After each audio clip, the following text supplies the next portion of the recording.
Okay, today we are starting 1.3, solving linear systems, and we're going to go into Cramer's rule. We're going to start with our basic algebra 1 ways of solving systems. First way is through substitution. So what you want to do here, we're looking at this equation. We want to isolate one of the variables. The easiest one to isolate would be the y.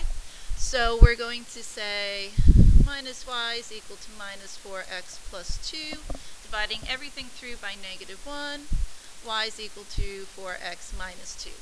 Then every place we see a y in the other equation, we are going to replace it with this 4x minus 2. So we have 2x plus 3 times 4x minus 2 is equal to 8. I'm going to go ahead and solve the equation, remembering to distribute to all pieces and parts. We have 14x is equal to 14, and now I know that x is equal to 1. Once we know that x is equal to 1, we can substitute it into either of these two equations to solve for y. I'm going to use the bottom one, so 4 times 1 minus y is equal to 2, and when we solve that, we get y is equal to 2. Looking at the second equation here, I think the top one, again, is easiest to isolate the y. It's already kind of by itself there. So I know y is going to equal minus 5x minus 2. And again, everywhere I see a y in this equation, we're going to go ahead and replace. So I get minus 10x minus 2 times minus 5x minus 2 is equal to 4. We're going to go ahead and solve this here. So minus 10x distributing, plus 10x plus 4 is equal to 4. And what I wind up with here, all the variables drop out, and what I wind up with is a true statement. 4 is equal to 4. If this is the case, the answer is all real numbers. Looking at the second one over here, just kind of in looking at it, I can see that this side is exactly the same, but they're said equal to two different things. We're going to wind up with no solution. But just to kind of prove that, if I isolate the y here, that's a plus 10, and we go ahead and substitute it here, so I have 3x minus 3x plus 10 is equal to negative 2. When these drop, we get 10 is equal to negative 2.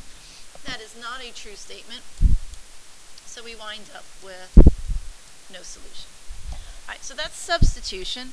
We can also solve our linear systems algebraically through elimination.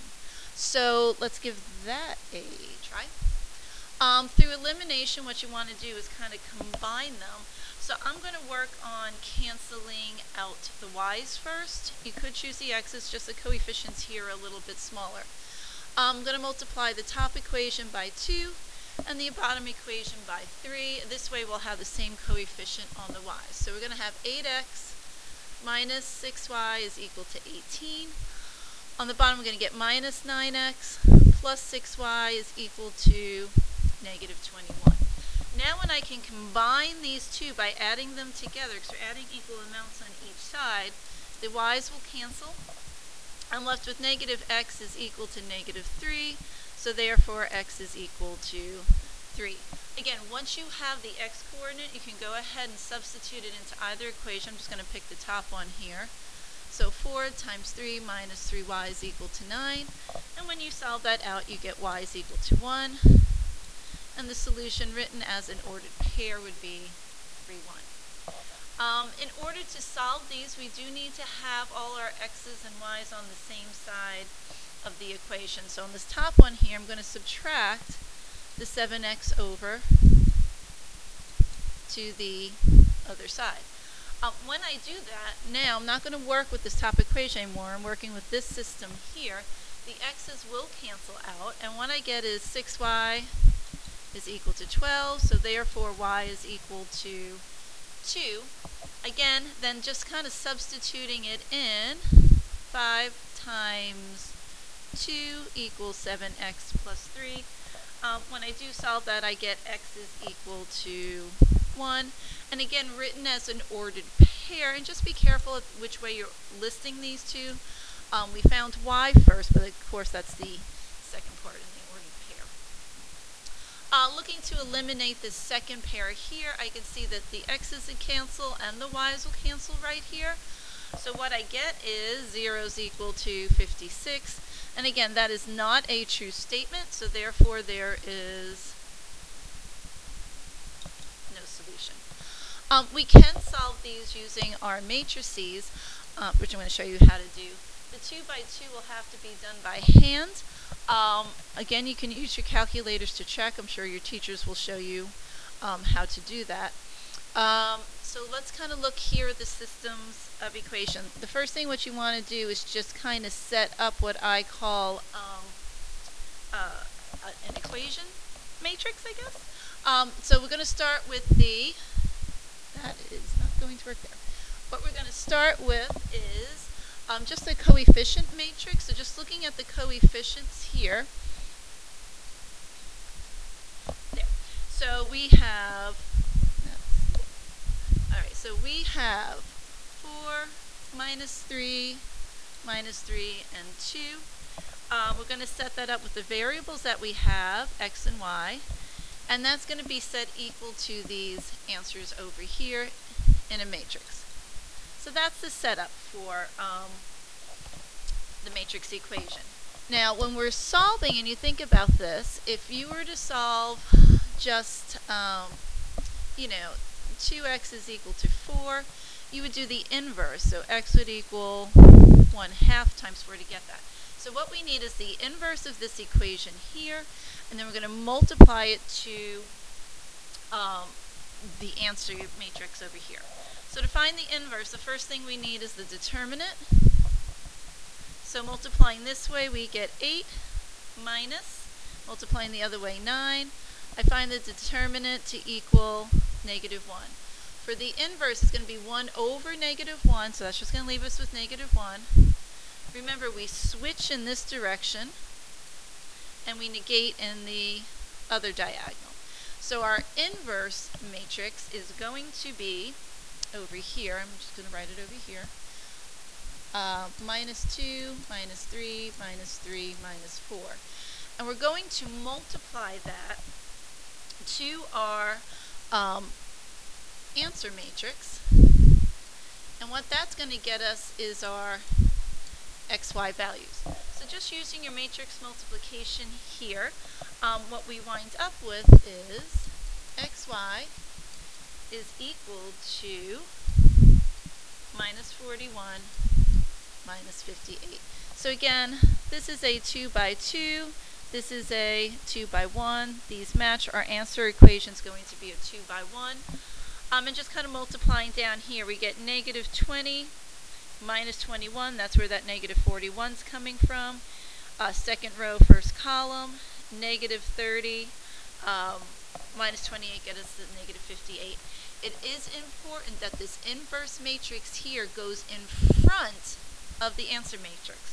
And this you can check on a calculator. If you're not sure how to do that, just please go ask your teacher.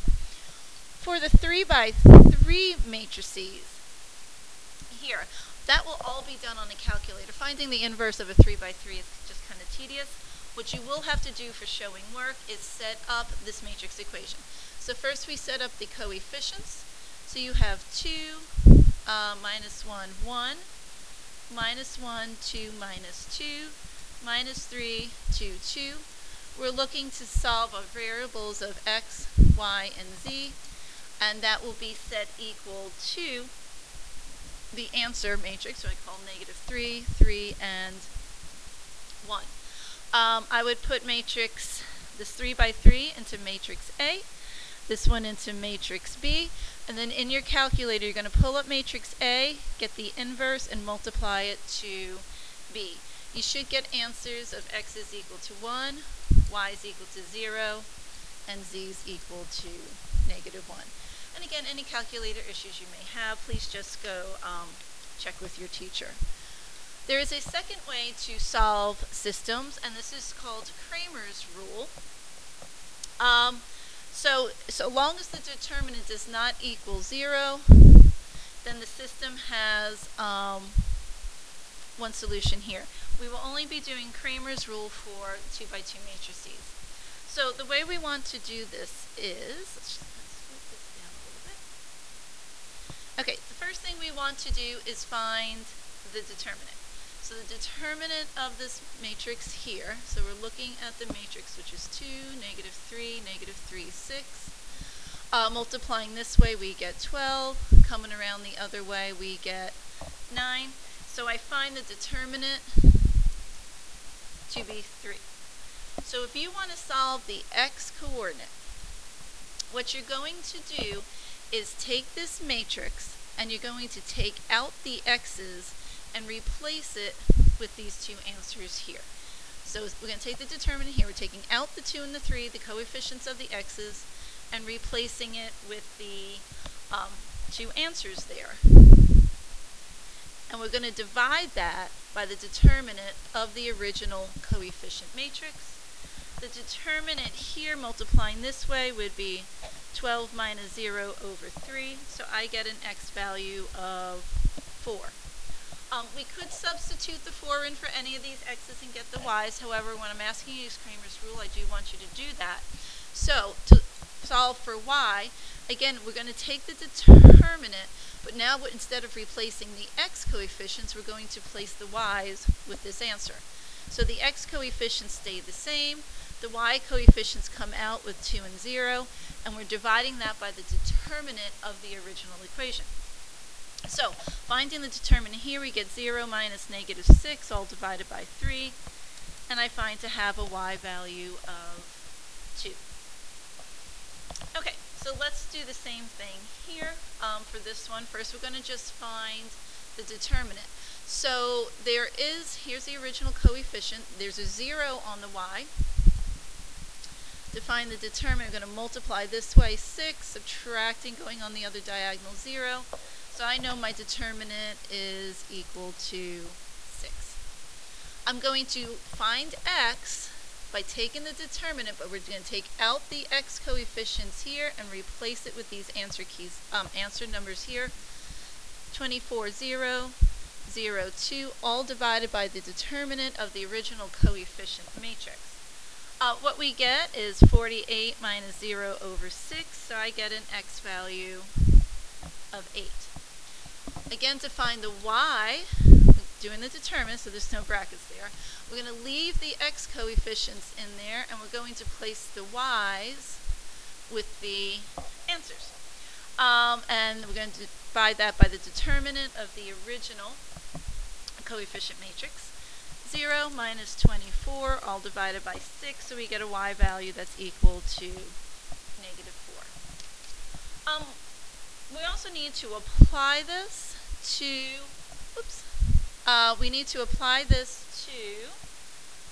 application problems. Again, for these, it's going to wind up being a 3x3, so you can use your calculator. What you do need to do is show me the setup. So it says a gift shop sells 3 beach packages. So package A includes 2 towels, 1 tube of sunscreen, and 1 beach chair. So when I'm setting these up, try to use variables that represent the items, so when I get my answers, I know what to apply them to. So I wouldn't use X, Y, and Z.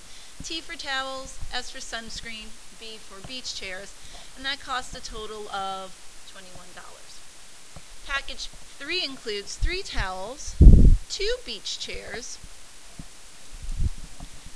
and that costs a total of $31, and there's 0 sunscreen involved there. Package C includes 1 tube of sunscreen and 2 beach chairs. Costs $19, but it does not have any towels involved. So you're going to set up the actual equation, and then what we want to see is the matrix equation. So again, we're going to show us the coefficient matrix. 2, 1, 1, 3, 0, 2, 0, 1, 2. We're looking to solve for beach chairs, sunscreen, towels was the first one. Towels, sunscreen, and beach chairs. And that was all equal to 21, 31, 19. At this point, it can be calculator work. I would practice that on your calculator. towels wound up to be $15. Sunscreen winds up to be $3, and the chairs wind up to be a total of $8. And that includes our lesson on systems and Cramer's rule.